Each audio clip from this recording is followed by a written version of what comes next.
All right, we are live. All right, good morning. Good morning. I'm Andy Barnett. I'm the chair of the Affordable Housing Advisory Committee. I'd like to welcome you all to this special called meeting of the committee here on June the 24th of 2024. All of our committee members and staff are participating virtually, and we appreciate your patience as we work through committee meetings in a bit different way than we sometimes do. We are streaming live on the Virtual Engagement Hub, which is accessible through the Virtual Engagement Hub link on the front page of the city website, and also linked on the committee page. We also have an option for the public to listen and comment live by phone. You can do that at 855-925-2801 and use meeting code 7663 to listen in. For those of you out there with us today, welcome. Glad to have you for this important conversation about our affordable housing plan. I'm going to go through and start with a roll call just to make sure that we get recorded everyone who is here. So if you'll, when I call your name, if you'll come off mute and just let us know that you're here, and then you can go back on mute after that. So, okay. You can also just say hello or good morning too. You don't have to. Yeah, you can do you whatever. Don't here. Well, okay. Here we go. Brian Methvin, Vice Chair. I am here. Good morning. Or you can say all of those things. Scott Adams. Morning, Scott Adams. I promise this is water, not moonshine. All right, David Bartholomew. Hello, good morning here. Not promising the same. Y'all do know this is recorded. All right, Jane Kristen. Good morning, also here. Good deal. Chris Day. Hello, good morning. Paul Heathman. Good morning, everyone. Tara Irby. Good morning, I'm here. Rita Lee. I don't know whether I see Rita on the call or not. Babs Phillip. Good morning, here. Morning, Babs. Wayna Smith.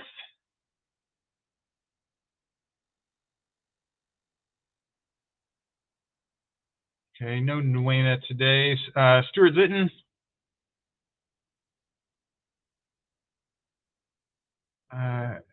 And Alvarez Abernathy. Yeah, I'm here. Good morning. All right. All right. Good deal. And then staff present, it looks like we have Sasha Bertunsky and Alex Ruiz. Alex, are you here? I am here. Good morning, everyone.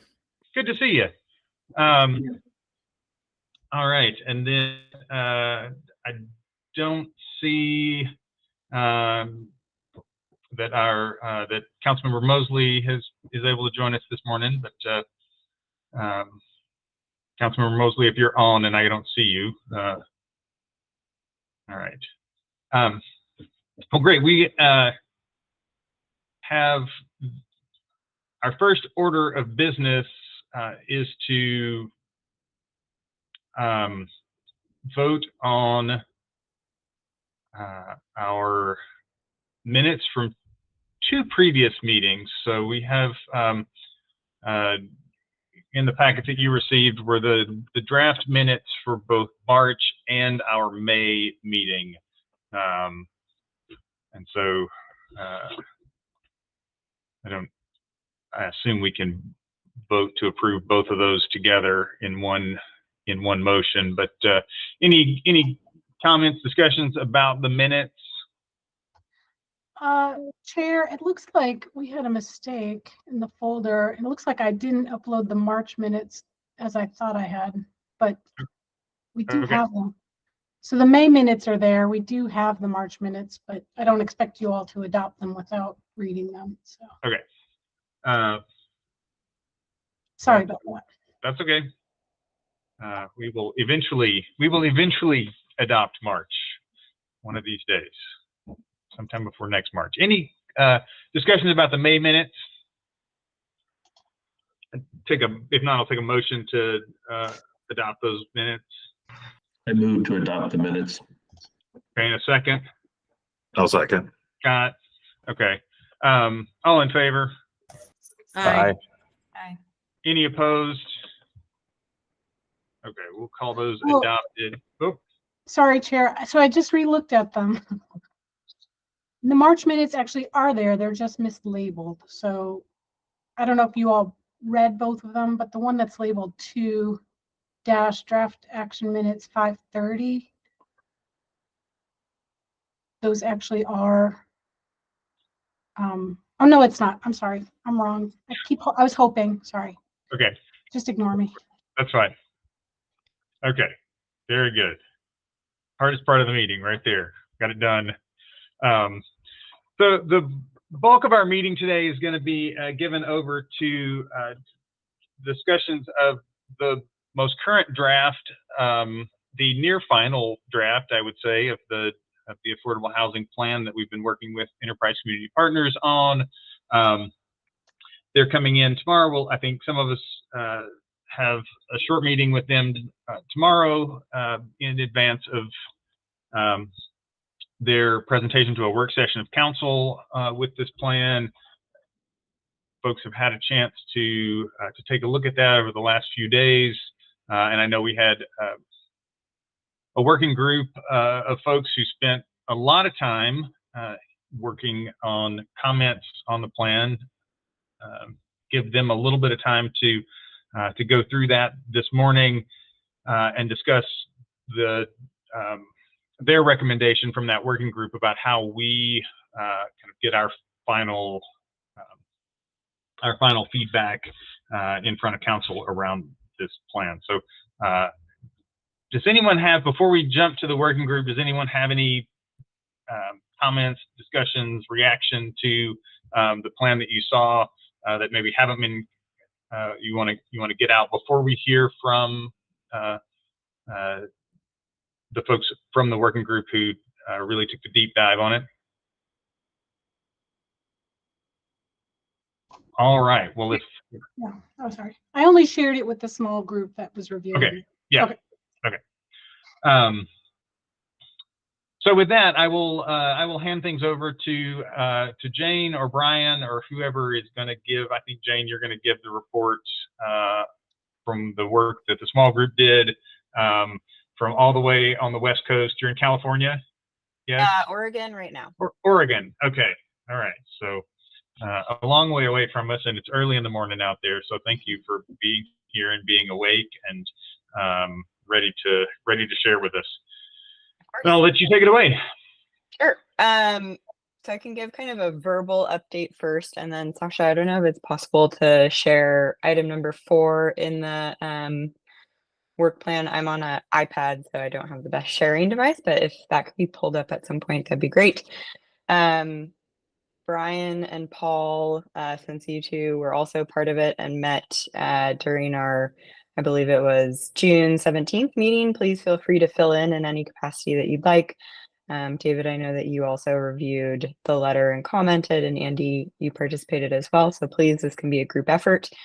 Overall, what we did when we met on June 17th is we went document by document. So essentially, the Enterprise Affordable Housing Plan is structured in a variety of documents. You know, there's the typical executive summary, introduction, etc. It then goes into a tools section, which broadly outlines the tools that are available to the city of Asheville in order to influence affordable housing.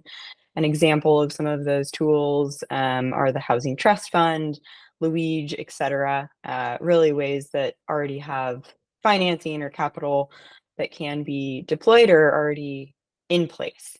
And then the report goes on and discusses a variety of what is termed strategies that the city could decide to adopt. Many of them were sussed out of a lot of the community meetings, some of the meetings with AHAC, various other meetings that Enterprise participated in and led. All in all, there were some discrepancies in the numbers. So there's either 41 or 46 strategies, somewhere in between there.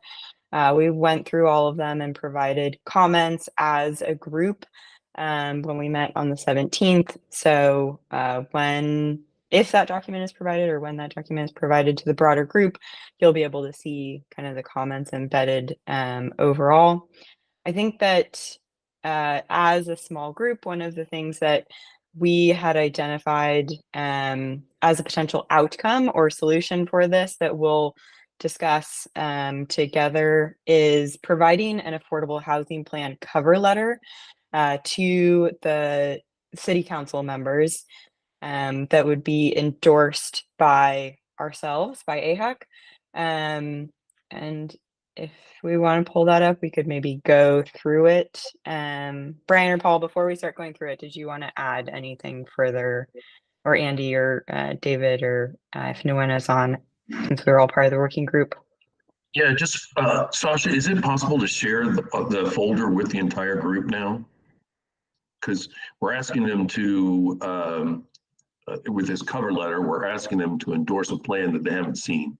Yeah, no, we're not ready for that. I mean, it's not, that basically opens it up to everyone and their mother, and we're just not at that point.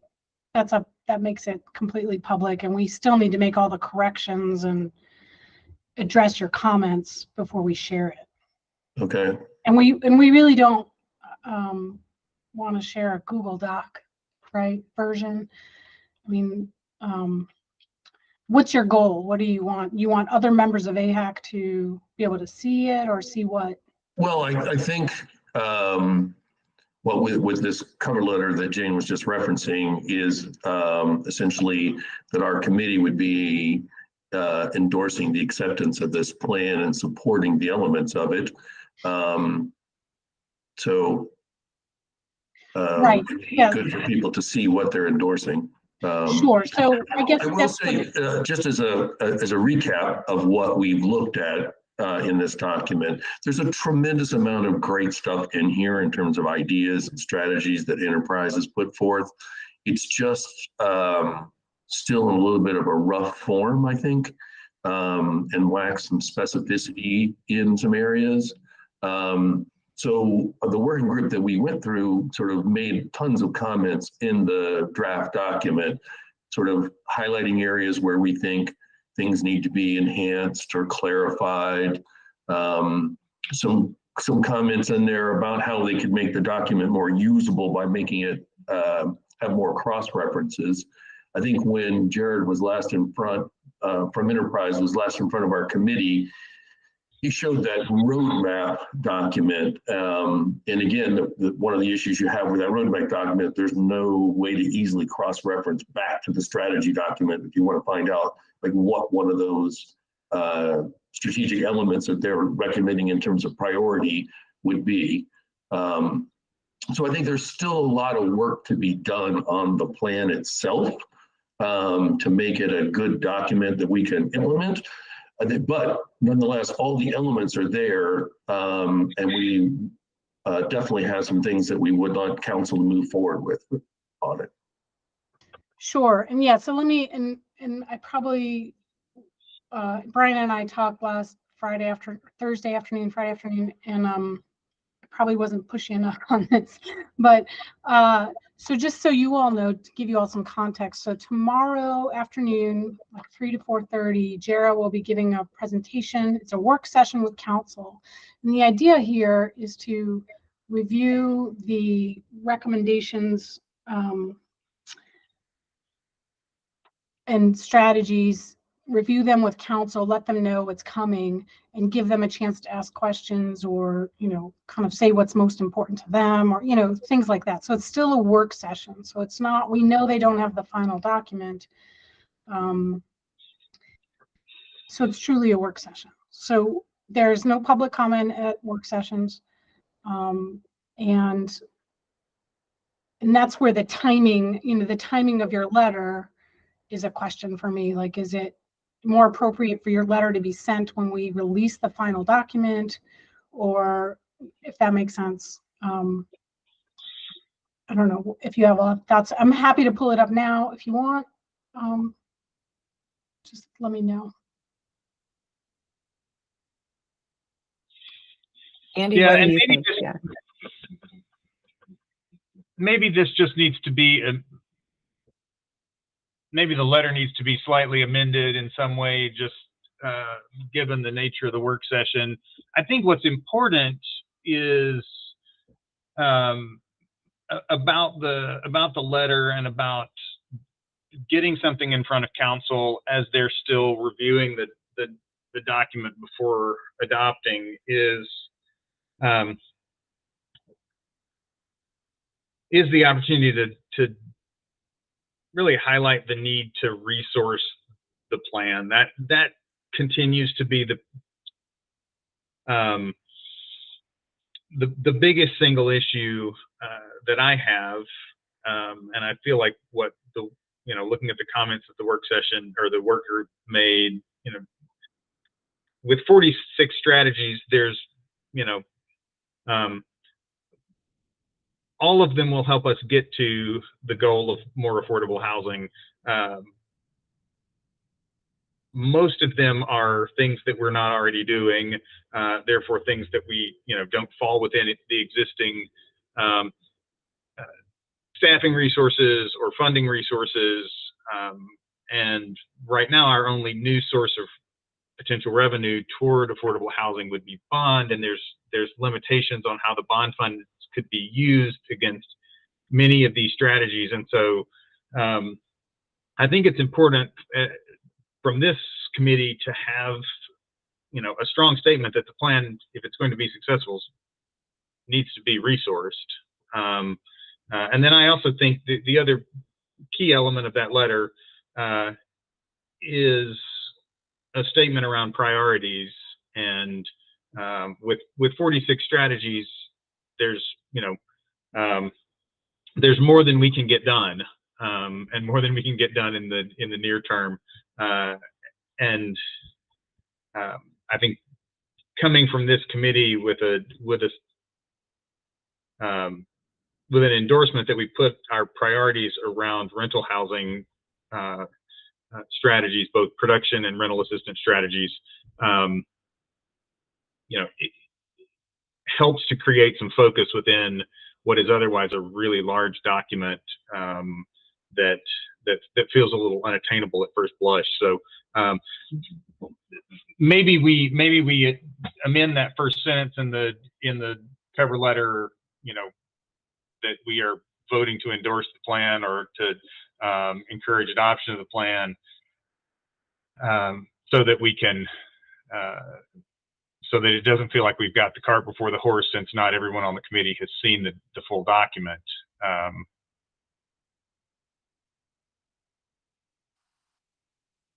So revise it so that we're in the kind of supporting the general draft plan as it stands right now, but recognize that changes will be made, or that there's a working session happening. Yeah. Yeah, I think with the first paragraph needs to be amended in that members of AHAC have had the opportunity to go through the detailed affordable housing plan, and after that review, we've come to several conclusions.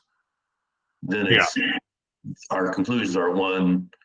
For those of you who have not seen this document before, the big thing in here is that we believe that, as Andy was just saying, so many of the recommendations are not bond eligible to be funded with bond funds or the Housing Trust Fund money.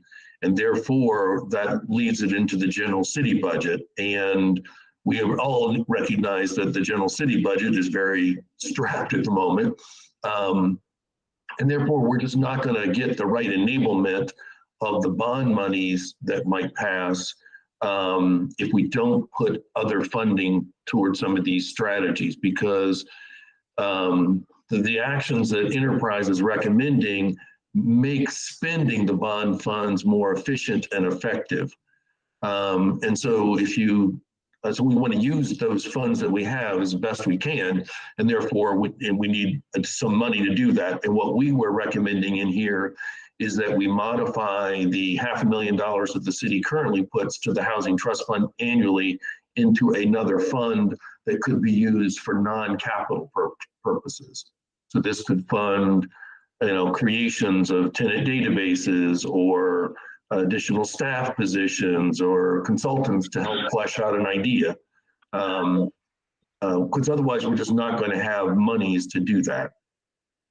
And then the second recommendation in here that Andy mentioned was that going through and prioritizing rental housing over home ownership in the near term, just given the situation in the marketplace and the need in the community.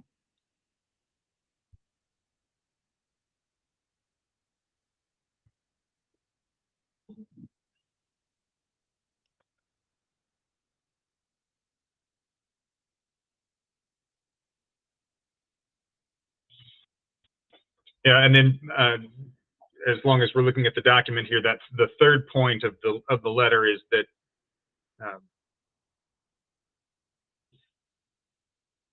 most of these strategies will need a level of analysis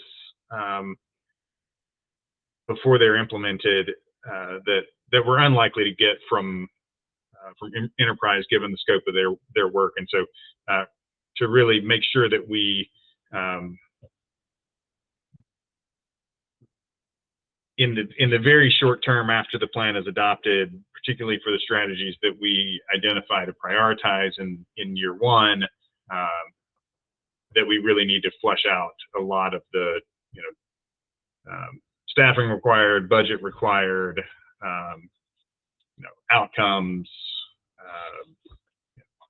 measurable things like unit count or amount of rental assistance, deployed, or whatever it might be that that would suggest that each strategy was somehow performance against that strategy was measurable. Chris, go ahead. I think that's a great idea, Andy.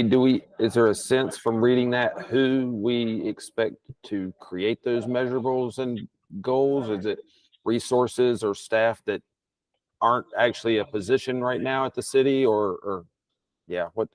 I like the idea, and I think it's a good path. I'm just curious as if we have an idea as to how that gets implemented. We haven't, to my knowledge, unless the working group discussed this in some way, we haven't pinned that down. My guess is that it would be largely staff with probably some involvement of this committee or other relevant city committees working on that. Some things we could help out with to assist staff, I would imagine, but I think it's going to largely have to, land on staff to figure out the cost of implementation of these various things. And Sasha, you can jump in on that. I don't believe, from what I understand, that's not included. That level of detailed work is not included in what we've contracted with Enterprise to provide. Is that correct? Yes, that's correct. And I think, staff can do that on the very near term things, but I'm not sure that there's time in our work plan to do that and all that work for all 46 strategies.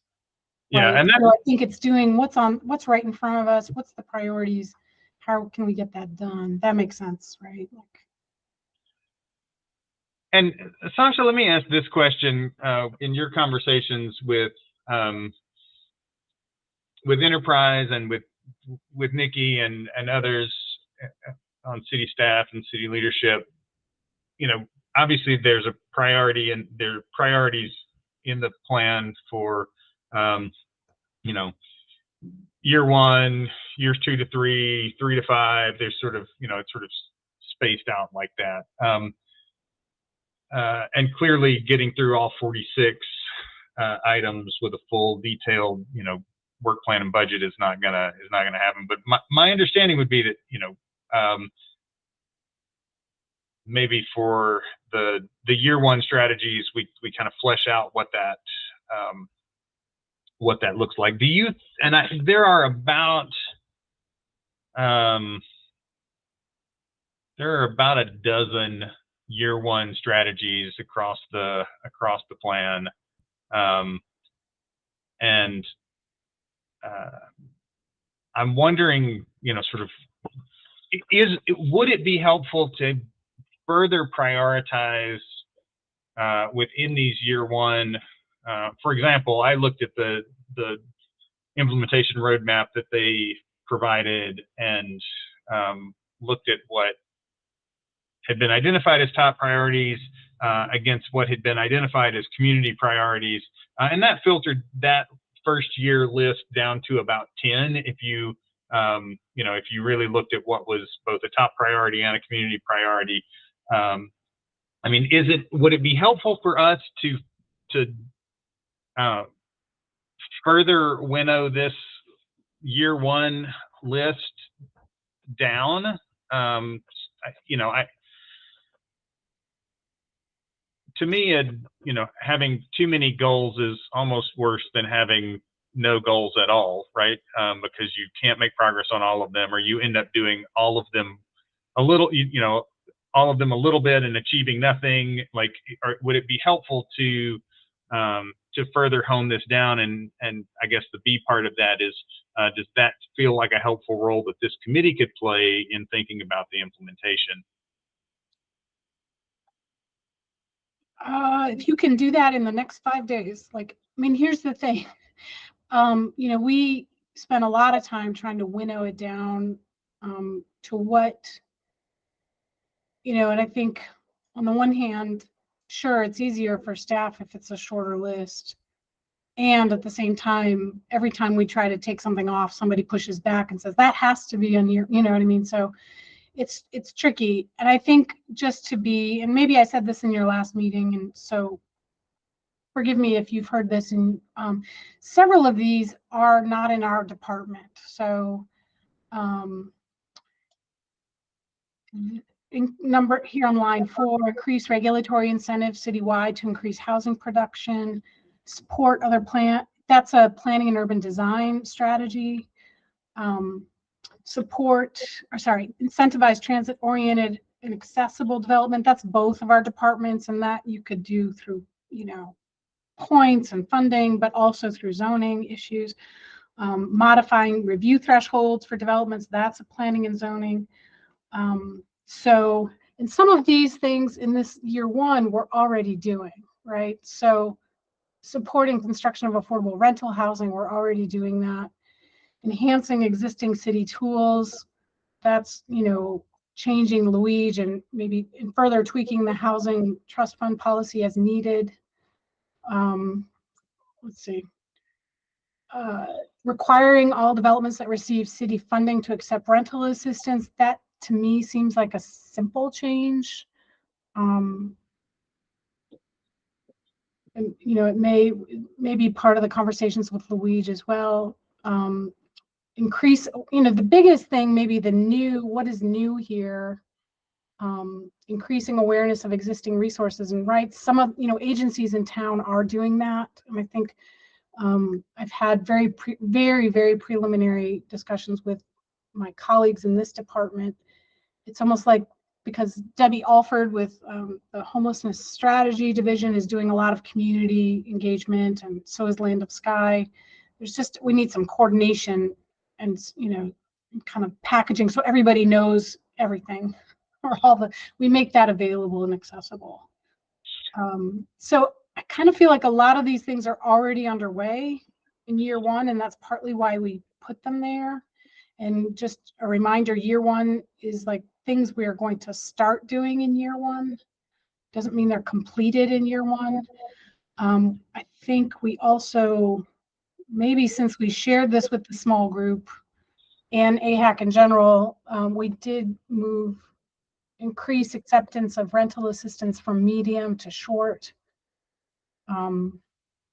It's based on conversations with Thrive and even some of you, actually, frankly. And I think Kate, Pat, and we've had discussions of how can we scale up what Thrive has been doing and really kind of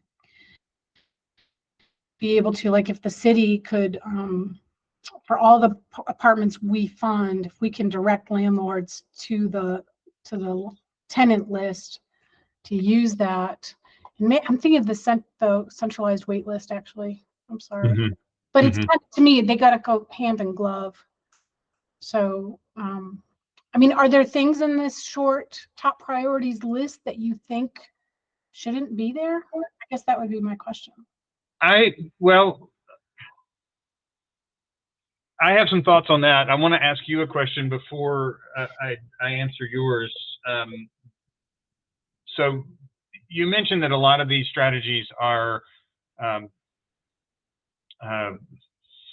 span across city departments or in some way take a higher level of coordination. And I'm curious what that has looked like or what you anticipate that looking like as this plan rolls out. We really haven't seen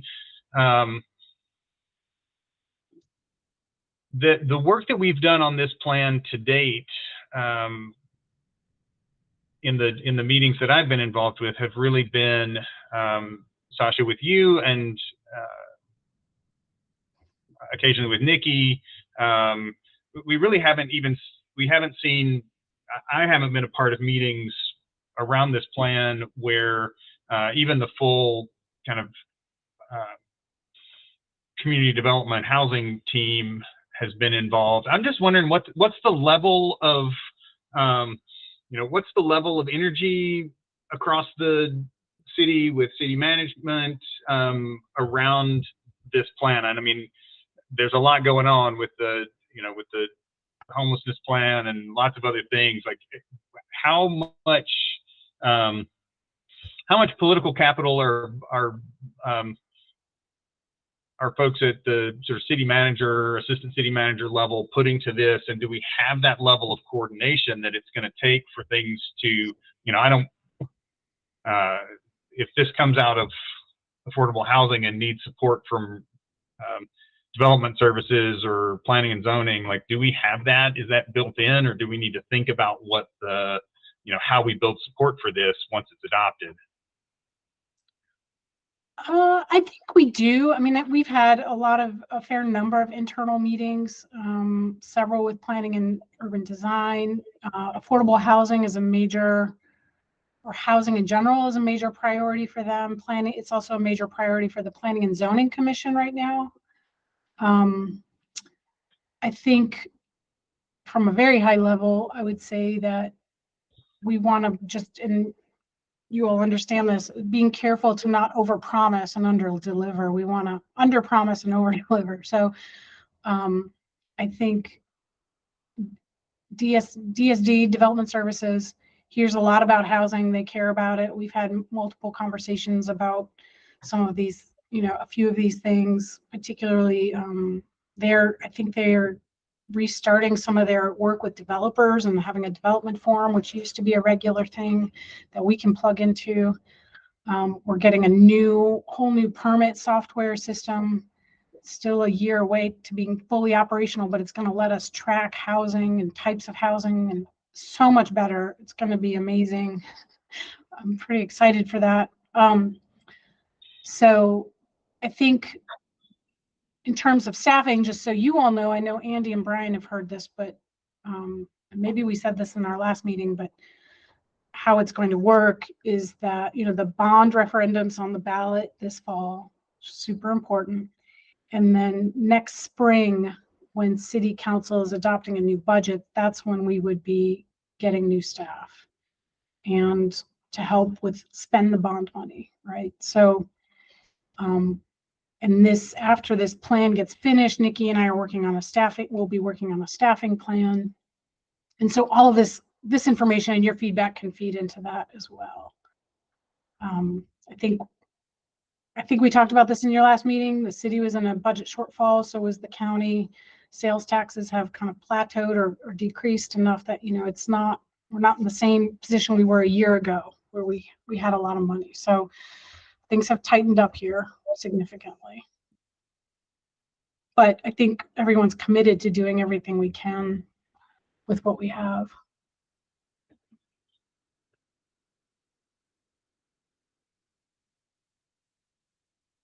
Okay. I mean, so I understand that folks are committed to affordable housing and they're working on their piece of it, but particularly like support for this plan and this document and this as the, you know, overall city strategy and plan for moving forward, that you feel like there's strong support for this process and this document, and this becomes the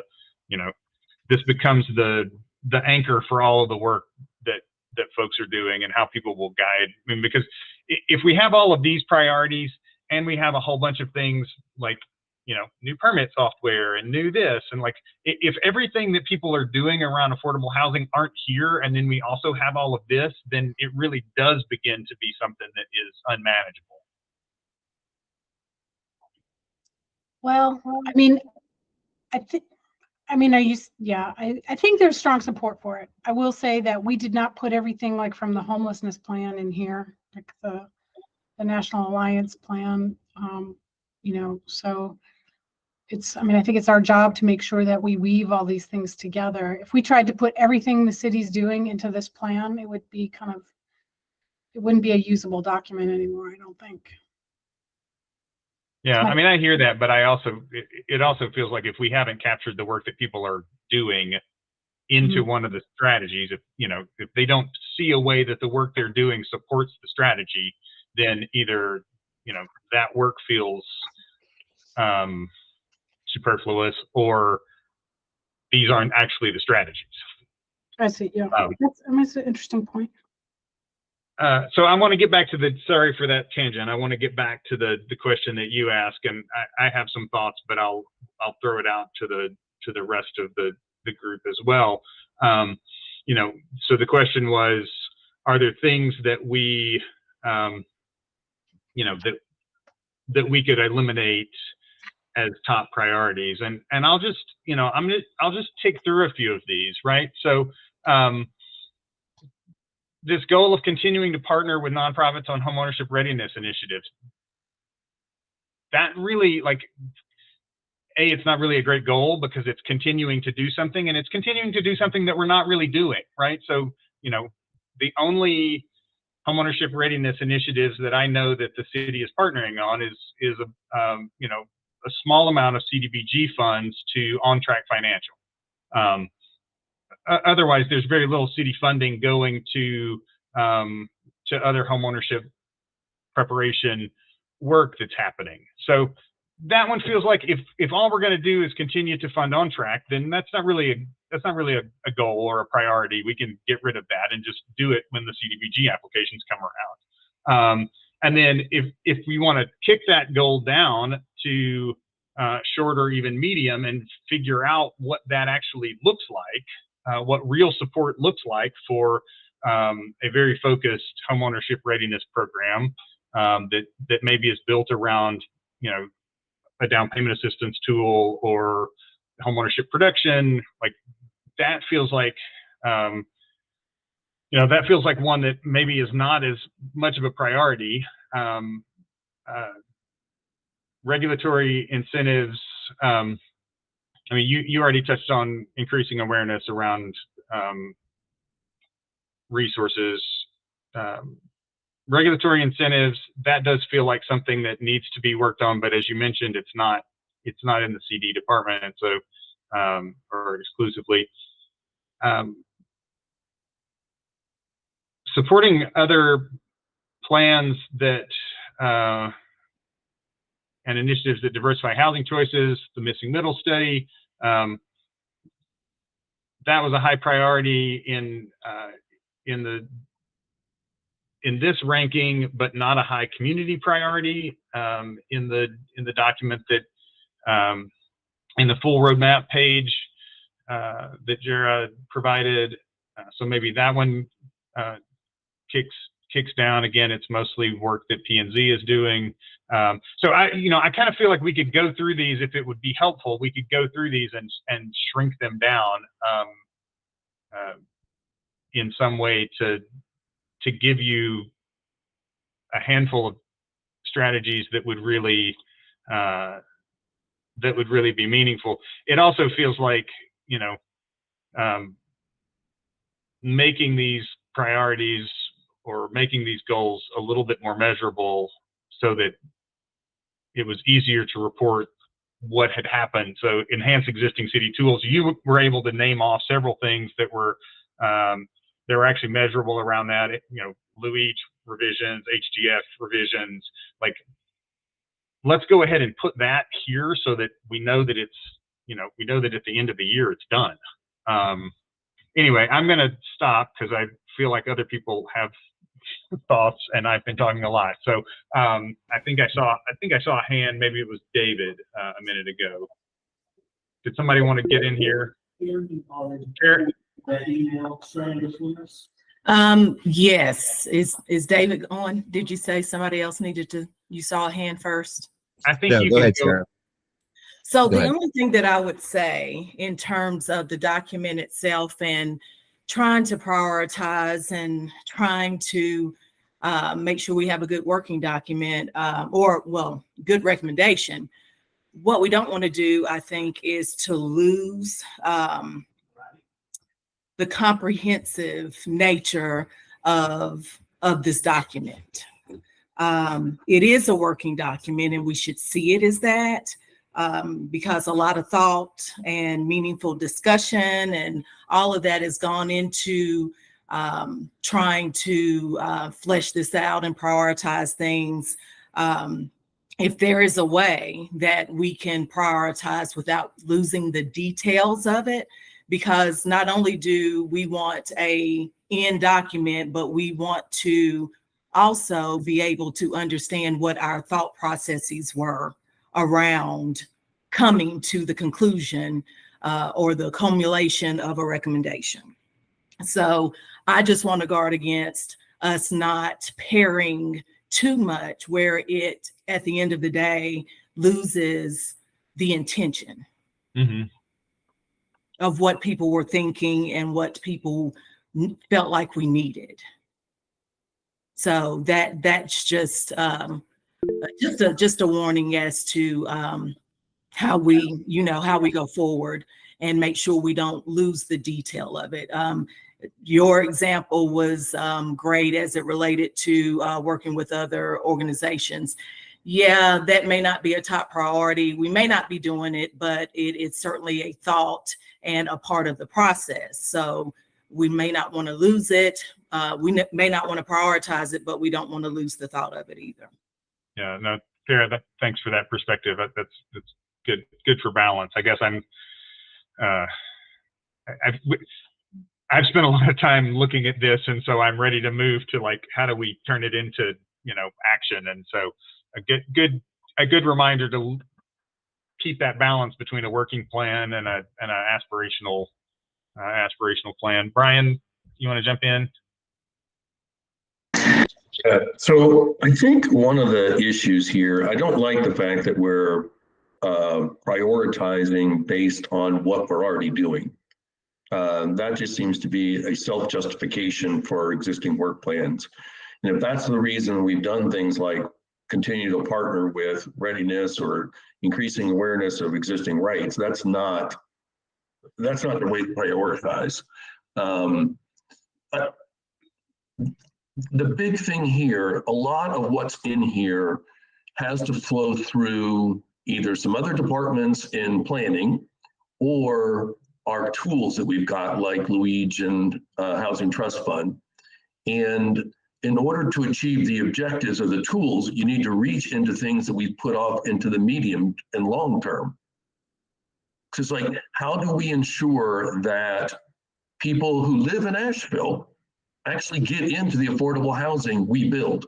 We built 1,300 units of affordable housing using city funds. How many of them went to city residents? We don't know. we have no way of making sure our citizens get into the housing units we create. That's what I would call leakage in our system. There's just a lot of things like this that have got to be kind of holistically done as we look at how we construct the plan and move forward. And I think the way there's a lot of good stuff in here, it's just not been organized properly in my mind to take like everything that would need to be enabled through like funding something from a bond needs to get pulled forward in the next 6 to 8 months so that we have a plan to spend the bond dollars well. And right now, I don't see that. Similarly, on home ownership, I think there's a whole plan that needs to be put together on home ownership that starts with supply and figures out how much we're going to have of home ownership, and therefore, how much of a readiness program do we need? How much down payment assistance do we need to reserve? Because if I'm only going to think I'm going to have 50 units of housing in 3 years, I have a different program I'm going to create than if I'm going to have 500 units of housing. So that has to be done in an organized, top-down, strategic way. Otherwise, you're going to throw money at things and work on programs that are largely could end up being ineffective. So I just think there's some real work that has to be done to transform this back into something that's actionable and effective. Jane?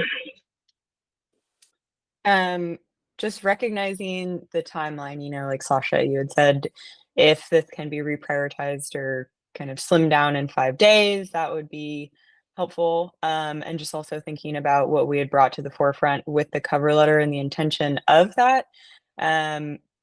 What we would recommend as prioritizing and kind of realigning some of these strategies, like Brian was mentioning, does that actually have to be captured in this particular plan, or can the plan run as one work stream, and can we at AHAC separately be helping city staff with prioritization on the back end and providing our support of a particular cold down list with some, new actions or with some aggregation of particular strategies and alignment to funding sources? Like, I guess my question is, could those be 2 different work streams, or do they have to be one, and what does that look like?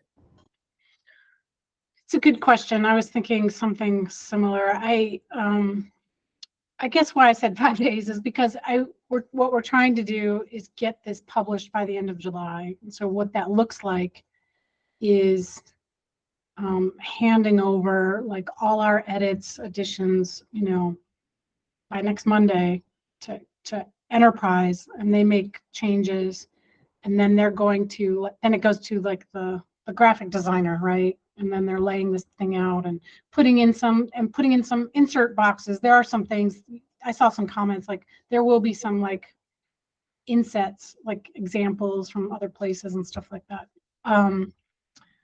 And at the same time, like Tara said, it is a working document, or it is a living document, and we should be able to change it. So I guess what I'm hoping for is like whatever at the end of the day, and we could talk with Jara about this when he gets here.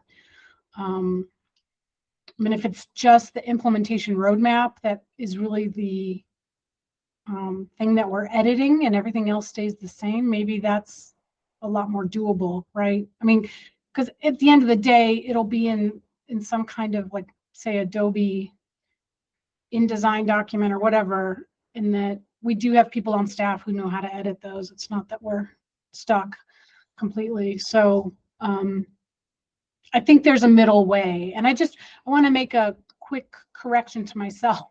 I didn't want to give you the impression that we only put things in year 1 because we're already doing them. The kind of the planning and urban design items are really important in general about housing production. They're super important. I think they're important now. And planning and zoning, or planning and urban design, is working on those now. So that's partly why, there's a number of reasons for things that are there. Nikki and I had a conversation about, and Nikki's here, welcome back from vacation. we had a conversation around Shane Phillips' approach, right? Like 3 S's, stability, supply, and subsidy. And we want to make sure there's something in our minds. It's like, it'd be nice to have pieces of all of that represented. We also, for the tenants, the resources and rights, there's other things here, about supporting tenants' rights, tenant protections, and there are things that we need enabling legislation for, and we just can't even do them. And this was the one thing that we could actually start to advance now. So, we get a lot of inquiries about housing resources all the time. So I just wanted to say there's multiple reasons things got in these columns, not just what we're doing now. That's all. David? Sasha, I appreciate how difficult it is. And I think Andy's comments are good. And I also understand why, if you take something off, people will be upset, because there's nothing on here that wouldn't be helpful in this huge problem. But, what you're saying there, there's a difference between what is improbable, or you don't know how you're going to do it, versus like it literally is out of your control, right? So when you're talking about, like, I'm not a representative of the legislature, so I can't vote for these things, but you can identify as a city that that's where pressure needs to go. And that's very different than, like, I don't know how we're going to come up with money for this, which I understand will be very difficult. And I'm sure many people here know how much more difficult it is than I do. But if you don't at least identify here, like, that's what we need to do as a community. It's invest in this thing. And we actually could do that. It will be difficult, and we haven't figured out how. And that, I think those things need to be in here. I mean, it's a plan. Like, it will be ongoing. It's ongoing now, right? You're working on it this week. People have spent time investing. That's what we're doing right now. But ultimately, I think if we're just not going to include it because we don't see how it would happen when it is within our power, we just have to figure that out. I think that's the kind of stuff that I would recommend we do have in here. I think that's the whole point of this.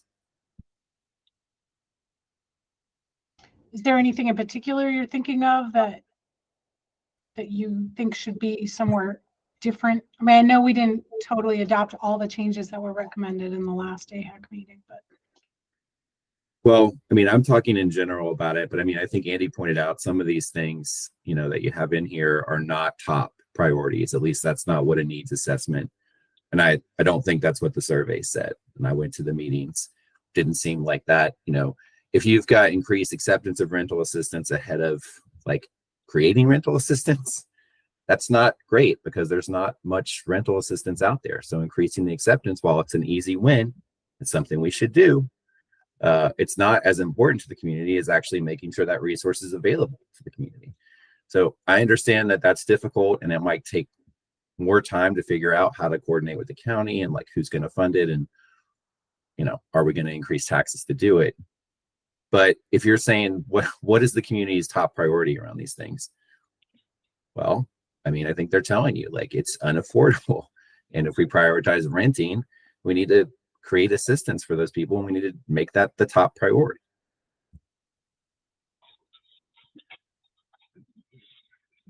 Two thoughts that that maybe kind of summarize what I think I'm hearing, and y'all can jump in and tell me if this is not right.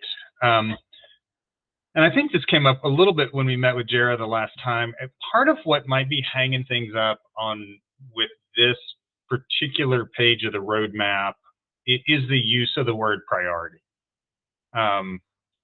It might be easier to just say, this is year 1, this is year 2 and 3, this is years 4 and 5, right? And don't put the kind of the value-laden term around priority on that. So then you've really just got a work plan, right? This is the work for year 1, this is the work for year 2.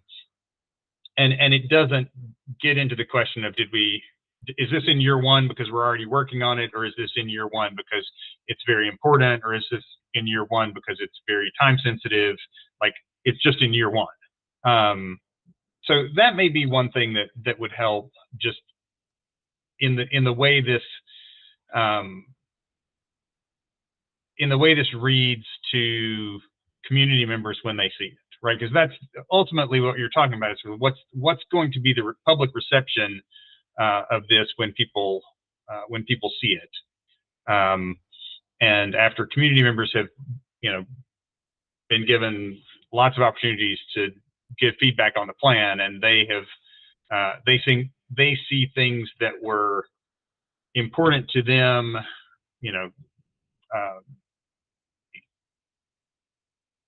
reflected as lower priority, that may be a tough sell. The second thing that I wonder, and we had talked about it, sort of what's the third way of like moving this from this comprehensive sort of aspirational document to a set of working strategies. And it strikes me that I wonder if, going back to Brian's comment, I wonder if that part of that third way in the short term is a strategy around the utilization of bonds. And so we're going to have to, as we bring this bond campaign to voters, we're going to have to be able to talk to them about what we would like to do with those bond funds. Maybe that is the thing that drives us to think about what are the upstream steps that need to happen in order to make sure that capital funds from the bond are deployed in the most effective way. So if we want to, do we want to build a rental registry so that we deliver rental assistance more efficiently when we put new units on the market? Well, then that's kind of upstream from that, and we can build that out with the end goal of what we think we might be able to accomplish in terms of changing supply. With the bond, we can start thinking about the other pieces of sort of the stability and subsidy, to use Sasha's terms, that need to happen upstream of the addition of supply. So I wonder if that feels like this gets adopted, and then a strategy around the deployment of the bond funds gets created that builds a lot of these things into a timeline. Does that feel realistic to other people, or could that be that like middle way of regrouping this into a more time sensitive set of steps? And Sasha, maybe y'all are already working on how you present the bond strategies to the community, but it feels like having a robust plan that shows how the bond funds are going to be effectively deployed is going to be an important part of having a successful outcome on that vote.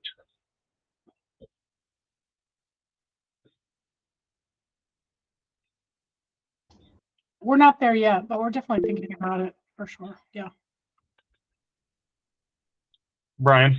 I mean, it strikes me that the way this has been laid out from a time perspective, some of these things that are pushed off into the medium and long term means that there are activities that we wouldn't undertake with the bond we're about to pass,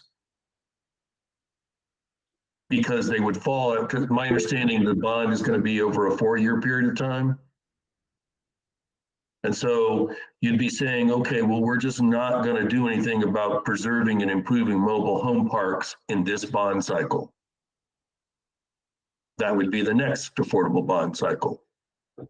It's the same thing. So I just, there's things on here like creating this funders collaborative that just sort of seemed to get like, well, I thought that was an important strategy in order to better utilize the bond funds, because we bring in other monies to use with the bond fund. So that would be like, it seems like if you're going to do that, you would do it early in the bond cycle rather than late in the bond cycle. That's why Strategically acquiring naturally occurring affordable housing for at-risk affordability loss, 6 to 10 years out. I mean, so that's obviously, we're not doing that in this bond cycle. It's just not important enough. I just think that's what some of what, from a prioritization, it's like, this is going to go with this bond, this is going to go with the next bond. Because that's really what the timeframes would mean. Jane? I mean, I like what you're proposing, Andy, and I think that if we decide to go that route of kind of like the utilization of bond funds and providing recommendations around that could help, or at least like provide a bridge to how these strategies are actually going to be deployed in a realistic way, without having to revise the entirety of the document. So it's kind of allowing us to ensure and to prioritize what we at least think are would be helpful and useful strategies without revising this entire thing.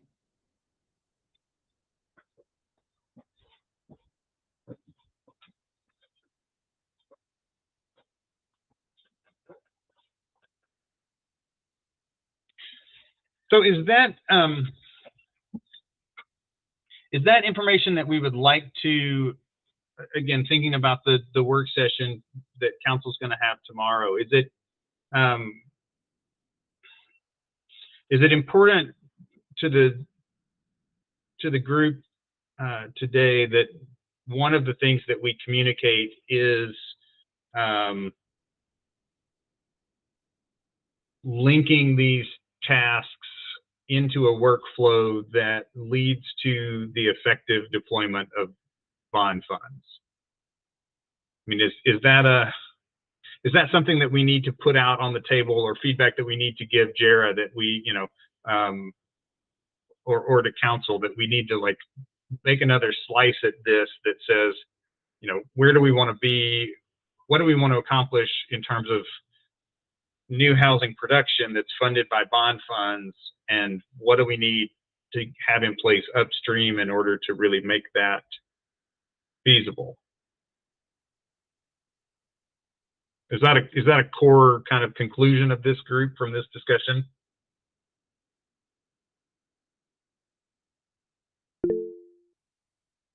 Go ahead, Jane. I think that it is. I think that it's a way forward. It's a way that we can be useful. And I also think that then not the entirety of the plan has to be revised. And so we're working in tandem with the plan and supporting certain aspects of it in a meaningful and deployable way. Nikki, good to see you. Thanks for joining us. Happy to be back. What came to mind for me is how we approached the work with the National Alliance to End Homelessness. And so I know some of you were involved with that process as well, because it's true, we came away from the National Alliance with a list of, 45 recommendations. I mean, so very similar. I think we do have to find a way to kind of end the plan and know that then this committee will be empowered with helping us to develop all the different things. So for example, with the National Alliance, we had 45 recommendations, but certain work groups were created after the plan had been finished and finalized and just kind of put to bed, right? But then the other work began, like the work of then taking on what are the things that we are going to do. And I believe I think it was about 4 work groups that were created around 4 specific strategies that really were the top strategies that came to, being really important to the community, or really important to just how the work was approached. I mean, so I just want to offer that guidance too, that I don't want us to get trapped in the thinking that we've got to get it all done at the conclusion of this plan. Like, I do think we need to find a way to kind of close the door on the plan and have it be published, but then know that, again, a lot of the work after the National Alliance had completed the picture for our community of just reflecting our values, here's your data, and here's what you can do. Then it became the work of these work groups and of the newly formed continuum of care to then focus in on, like, okay, what is it that we want to do? What are the top things? How is that working? So I just want to offer that up as an example of just how at least my experience has been with interacting with plans, and then also the community groups that support the implementation. Thanks, Nikki, and that certainly fits well with the charter of AHAC to kind of identify priorities within the housing plan and create concrete action steps to achieve them. So I think that's all work that we as a committee anticipate taking on, but it's really just making sure that we get to the like you said with the homelessness plan, that there were those 4 things that people were really committing to kind of dig into. This, I don't know that this list of year 1 priorities is really those 4 things. I mean, I feel like that those 4 things could be, aligning the, kind of regulatory steps and public engagement steps up so that we're ready to deploy bonds effectively, aligning other resources to tasks that aren't bond fundable so that we're ready to deploy the bond funds. It could be, a second or a third one could be, this interaction between the affordable housing plan and the missing middle study, and like putting all of those, like, to me, those feel like the big things that need to happen, is how we kind of how we pull these in and link it to other work, and then the goal setting around this. So when we talk about support construction of affordable rental housing, like how much, what does that support look like, how many units do we want to, like, so that next level of goal setting, those feel like the things to really dig into to me, rather than like some of these more some of what's here in year 1. Brian? I think you're hitting it on the right notes here. What we're trying to do is take individual strategies and make a work plan out of them, and it doesn't work that way. In that some of these things you need to go through every one of the strategies and then figure out what's the work plan for that stream of work. So for example, in increasing our protections for tenants, that may be out in our long-term priority, but the near-term thing is to put it on our legislative agenda. So there is a near-term step for it, even though it's probably long-term implementation. And so what we need to do is, I agree with you, what you said earlier, calling these things priorities isn't really the right way to do it. We need to create a work plan from all of these activities. What are we going to do across all of them in different points in time? And trying to just mix and match which strategy goes first, kind of, it doesn't work very well. And that's why I think we're kind of going around in circles on this sometimes, because we're like, well, what needs to be done now? And some of these things, like continuing to partner with nonprofits, if, like you said, if it's all we're doing is what OnTrack's doing, yeah, that can be part of the work plan. If it's doing something new and different that consumes more resources or more staff time, then that's where the prioritization part comes in, and we think about where that falls in the work plan. But that's, I just think the hard work hasn't been done across all these strategies to figure out what needs to be done to make them, to realize them. And until we do that, I don't know how you really attack this. And my fear is, because we don't have a good attack plan, it really, actually, first of all, this is not a plan. A plan would have a stream of activities that you would start working on. This is more of a strategic framework for producing more affordable housing for ownership and rental. It's not a plan as in go do this. These are the things you start doing in year 1. And I think if you talk about setting expectations, If you set that that's what this is, then I think you are going to immediately disappoint people because there are things you can do across all of the recommendations in year one, probably, and you should be doing some of them. And that should be reflected in our work plan.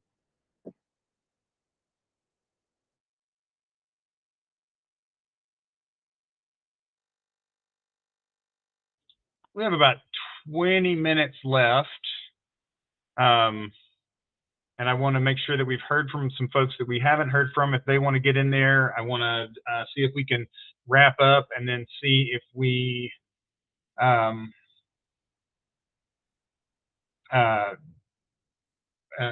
decide whether we want to amend this letter and take a vote on it or not, or go a different direction. But this has certainly been a rich and robust debate. But let me get a couple of folks. Babs, we haven't heard anything from you. You got anything that's you've been sitting there quietly processing? Yes, processing and listening. I've been out of pocket for a while, so this is for me a little bit part of getting back up to speed. At this point in time, I do not have any comments, but thank you for the opportunity. Okay. Thank you, and I hope this has been a good way to jump back in and not, not overly frustrating. Stuart, how about you? No, I've been listening also. Sometimes it's frustrating, the focus on tweaking words instead of focusing on action, which I am hearing in different ways from Brian and a few other people, but I'm with y'all and appreciate the work that we're trying to do here. I guess sometimes it feels like kind of like the $24 million bond that got passed many years ago. And I like the idea of presenting to the voters what the bond money is actually going to go to, because I think we supported that bond like by 70% of the vote, but nobody really knew where that money was going to go. And I guess it didn't even all get used up. And I guess the more concrete we can be, the better we serve the public. Yeah. So you talked about, being a little frustrated with, kind of tweaking words instead of focusing on actions. Like, is there one action that we've talked about today or that we haven't talked about today that you're looking for somebody to name and take leadership on? That's a good question. I feel like we're so spread out, it's a little hard to focus on just one action. I guess from my point of view, I'd like to see some of the talk in development services translate into action in terms of ordinances and missing middle issues where actually things open up so that more housing can be built in this city.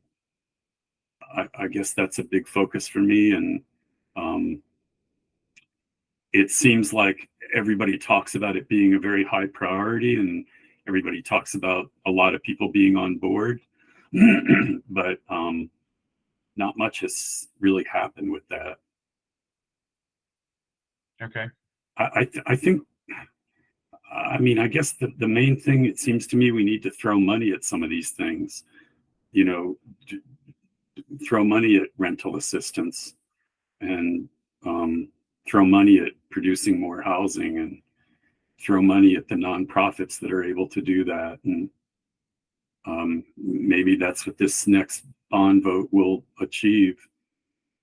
I know that everything moves very slowly in politics, and I'm sure I'm not the only person frustrated by that. Thanks for sharing that, Stuart. Anybody else have kind of closing thoughts as we wrap up, and then we're going to get back around to that, back around to the idea of sending some sort of letter to the work session. Chris? Yeah, first of all, I really appreciate the small groups' time on digging into the details on this.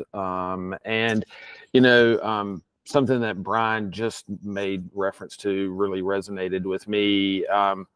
My engineering mind, I'm always needing to create a plan and then work the plan, and I don't do so well with just the whole brainstorm of all the ideas. And even looking here at this implementation map, I would support and love some aspect of taking this roadmap and taking and kind of creating some kind of a recommendation that says, you know, hey, let's start this process with creating not a roadmap, but a work plan that identifies these priorities and strategies. And as you said, it might be something that's really a priority 2, 3, 5 years out, but it needs that seed to start, maybe not even with a lot of effort now. And so kind of taking this idea and roadmap and those strategies and building a work plan from it, I think is something that resonates with me and I would support. Great. Thanks, Chris. Paul? Yeah. Hey, thank you. Yeah, I think I've been quiet just because I've been pretty discouraged after just kind of reviewing this, feeling like the recommendations from enterprises, it's there's a lot of like what to do and not how to do it. And seems like there's a lot of things in there that can't be done. And it goes back to, you mentioned, Andy, like just things that aren't resourced, whether we're talking about lack of staff or funding. And it feels like, we're saying we're going to do all these things and like there's just no.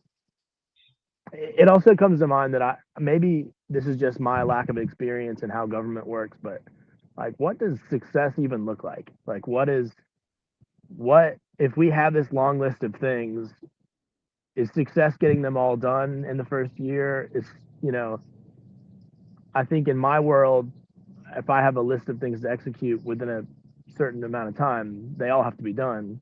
And setting ourselves up to do a low percentage of these things in the time allowed, I don't know. It feels weird. I think we're trying to do too many things. Government feels like the things we have access to are like policy changes and the UDO, and things like down payment assistance, where other organizations are already doing these things like locally and statewide. It just feels like something that there are a lot of things that we shouldn't be getting ourselves tangled up in, and we could stay focused on unit creation. Yeah, I don't know. When I look at the list of recommendations in the first few years, I don't see a path to getting very many of those things done with the resources we have, and I don't. Anyway, yeah, maybe I shouldn't have spoken up. I feel very discouraged about all these things, like that years from now we're gonna look back and be like, wow, did we get anything done? So I don't know, maybe things will unfold or bloom in a different way than what I see ahead. I hope for that. I really do. Yeah. Tara? So what I wonder is if Nikki and Sasha could provide us a little guidance. I mean, I think all of the bones are here. I think everybody has been very thoughtful around the work, what needs to happen, what we're lacking, and all we've come to a place where we have all of these recommendations or priorities or things that we think should happen. And it occurs to me that it's not so much of, I think we all can agree that a lot of the things that are listed here are things that need to be addressed. But I think more than anything that's at issue is our process.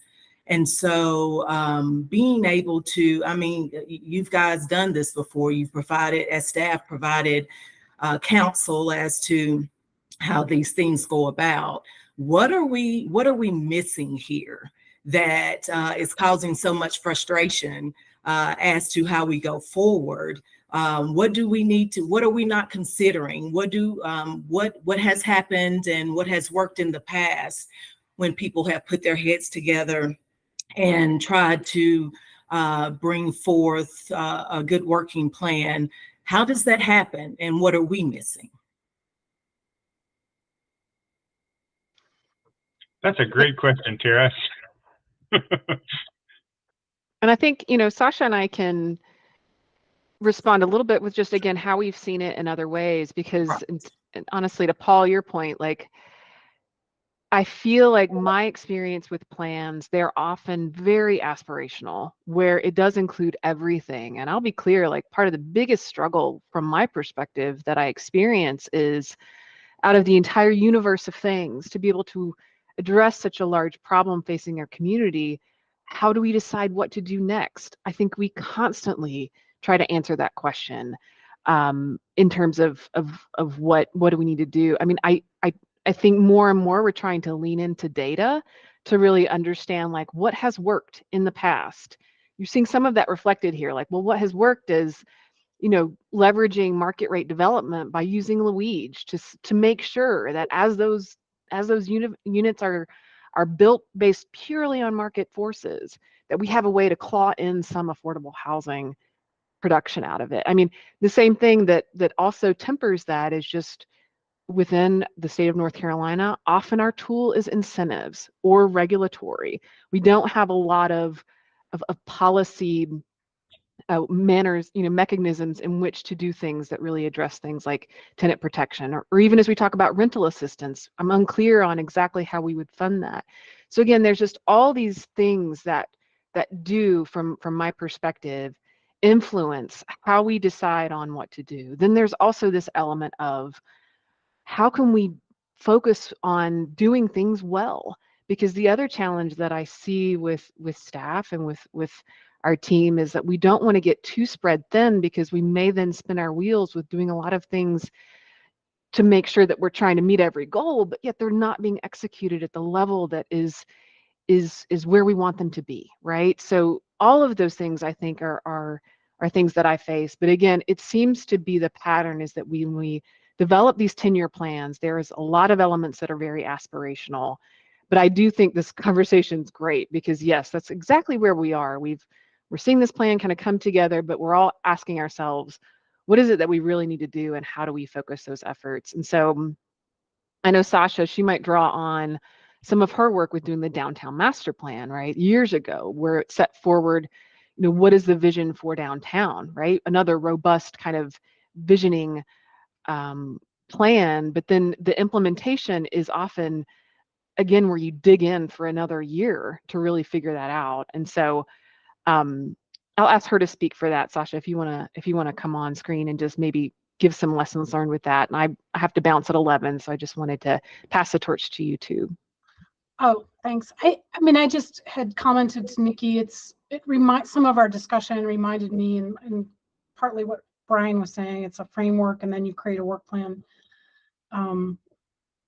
After the downtown master plan was adopted, I was hired on contract, so I was an employee, but that was my only job. My only job was implementation. And I had I don't know if that's 4 or 5 different work groups that I worked with, all volunteers.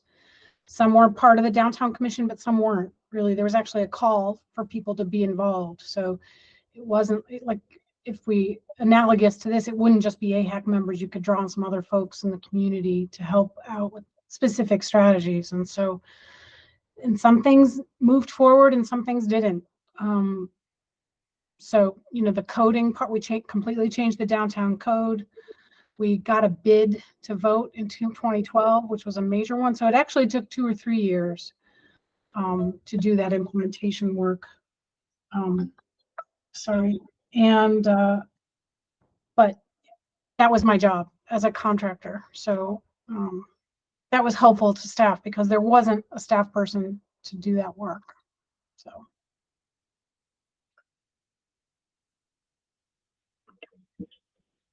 It sounds like we're circling on something together here of like taking the framework, or the strategies and then putting them together in a work plan, and also getting clarity about a bond kind of prioritization, which is staff would work on that as well. So Yeah. Sasha, can you pull that letter back up?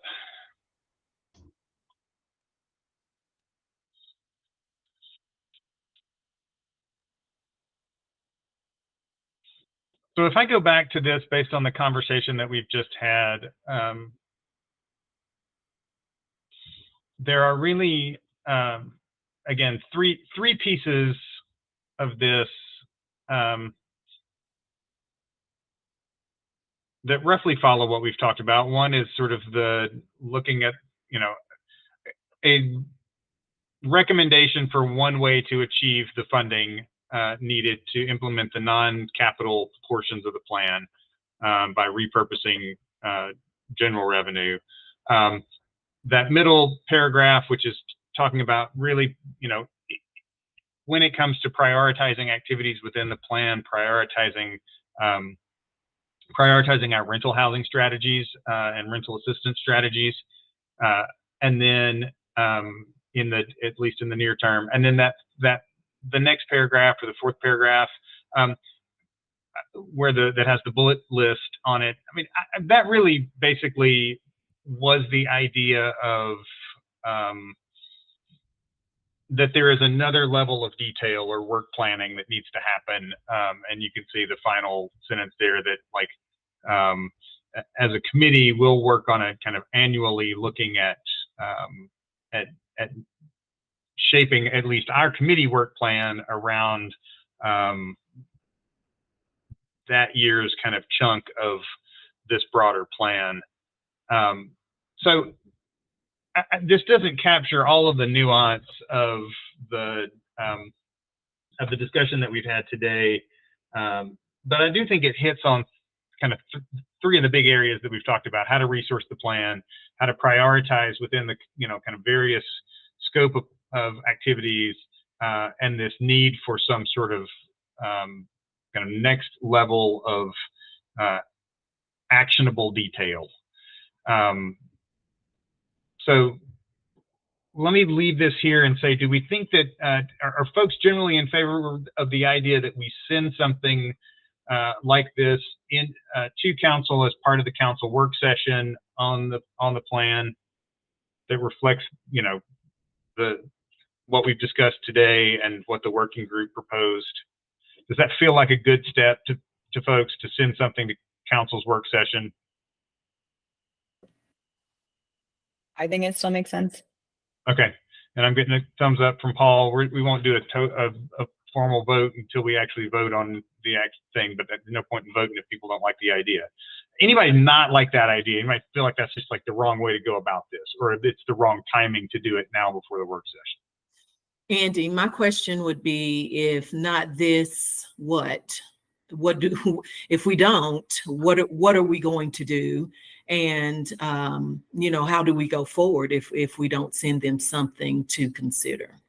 Yeah, I think that's where we came with this. I mean, I suppose there would be the option of waiting for the final plan to come out, like, and voting to endorse it before it goes to council. But that's going to mean scheduling another meeting cycle and getting all of that synced up. So this felt like the right move for us as the advisor to council to send this forward. I think the other place that we were a little bit concerned about the language in that very first sentence, since we actually all haven't seen the final version of the plan. So can you scroll back up there? What if we amended this document to read not the members of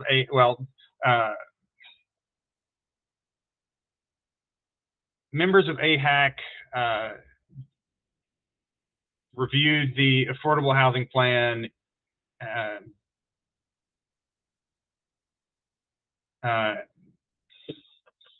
and discussed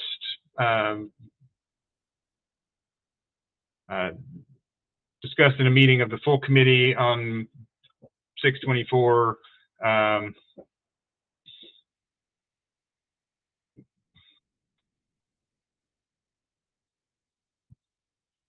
then somewhere down in the blah, blah, blah, describing the plan.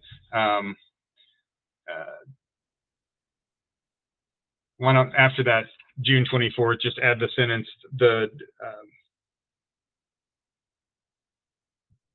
after extensive deliberation, the committee generally endorses the framework of the plan with the and recommends the 3 points outlined below.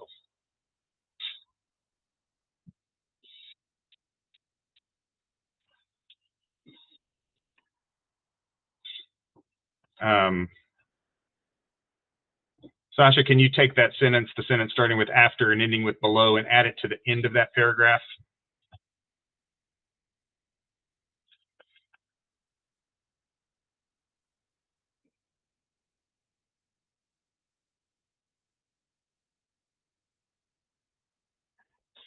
Is that an accurate reflection of what we have done as a committee?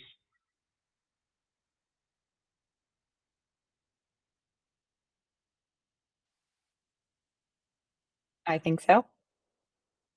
Are people good with that amendment? Anybody have a problem with that amendment? All right, I would look for a motion to approve this plan as amended to send to the work session of the city council. I so move. And a second? I second. Thank That was you. the letter. You're sorry, you're approving the letter or the plan or? We're approving the letter as amended. Okay. To go and the action of sending said letter to council. Thank you. All right. Any discussion? All in favor, say aye. Aye. Aye. Aye. Aye. Any opposed? Sorry, this is where we have to do roll call vote. Oh, we do have to do roll call. All right, here we go. Let's roll call it. Brian Methvin. I support the motion. Jane Kristen. I support as well. Alvarez Abernathy. I support as well. Paul Heathman. I also support. Stuart Zitten. Yes. Babs Phillip. Aye. Chris Day. Aye. David Bartholomew. Yes. Chair Irby. Aye. Did I miss anybody? This is Scott Adams. I support it. Scott Adams, sorry. No worries. Where I made the mistake of not going in alphabetical order. Okay. So we have a unanimous voice vote to approve this letter going to the council work session. Thank you all for your time this morning. Any other business for the committee? Hearing none, I will take a motion to adjourn. I'm sorry, I would just say before you do that, Brian, I would just say your next meeting will be August 1st. August 1st at We'll get back 9:30. on our regular schedule, and there is a WNC Regional Housing Forum on August 9th that Land of Sky is doing. I don't have a registration link yet, but that's coming up if you're interested. It'll be in Henderson County though. Sorry, Brian. Great, thanks. I make a motion to terminate the session. All right. A second? All in favor? Aye.